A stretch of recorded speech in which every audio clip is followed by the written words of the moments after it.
دروشمی ئەنجامدانی چاکسازی و بەگشتدا چوونەوەی گەندەڵی کە زۆر جار لەلایەن بەرپرسانی هەرێم بە تایبەت حکوومەت باسی لێوە دەکرێت و بەلای زۆربەی پسپۆڕانیش وەک پەتایەکی ترسناک هەژمار دەکرێت. دەستەی دەستپاکی لە پانێڵێکدا باسی لە ڕێو شوێنەکانی ڕووبەڕووبوونەوەی گەندەڵی کرد و دادوەرێکی ئەو دەستەیەش دەڵێت زۆربەی کەیسەکان لە حاڵەتی لێکۆڵینەوەدان. بە بەردەوام کەیسمان بۆ دێ ئێمە بەردەوامین لە ئیشوکارەکانمان بە پێی یاسایەکانی کارپێکرا و لە هەرێمی کوردستان کەیس زۆرە کەیسی زۆر تۆمار کراوە لە دادگای لێکۆڵینەوەی دەستپاچی هەولێر ئیشوکارەکانیش بەردەوامە هەندێک لەو کەیسانە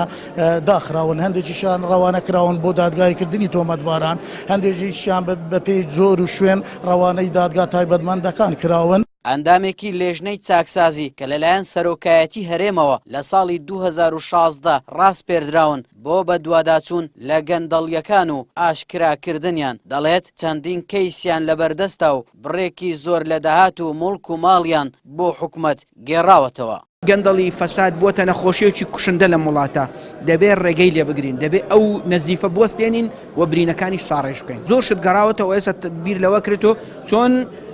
مامەڵەی لەگەڵ بکرێت بە تەنسیق لەگەڵ حکوومەت و جێهەتە پەیوەندیدارەکە. ئەندامێکی لێژنەی دەستپاکی لە پەرلەمانی کوردستانیش ئاماژەبەوە دەکات کە تا ئێستا هیچ ئەنجامێکی ئەو هەڵمەتە چاکسازییان نەبینیوە و هەتاوەکو بۆ خەڵکیش ئاشکرا نەکرێت لێکۆڵینەوەکان جێی گوماناوی دەبن. من وەکو خۆم کە ئەندامێکی پەرلەمانوە لە لیژنەی دەستپاکیشم تا ئێستا شتێکمان بۆ نەهاتۆ لە لیژنە تا کە دەرەنجامی ئەو ئیجراعاتانە کێ دراوە بە دادگا دەڵێن بە ژمارە بۆ نمونە ئەوەندە کەس دراوە بە دادگا بەڵام ئەو کەسانەکەن ئایا لە ئاستێکی باڵان یاننا بەڕای منیش هەتاکو ئەم پرۆسی چاکسازیەوەم ئیجراعاتە نەچێتە ئاستێکی باڵا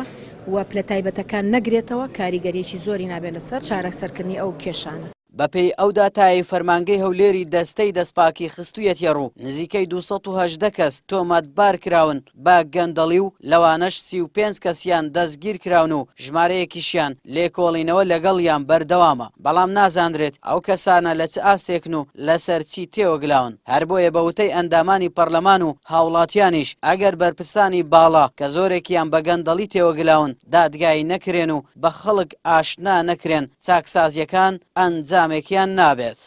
ئاراس عەزیز کەناڵی پێیان هەولێر.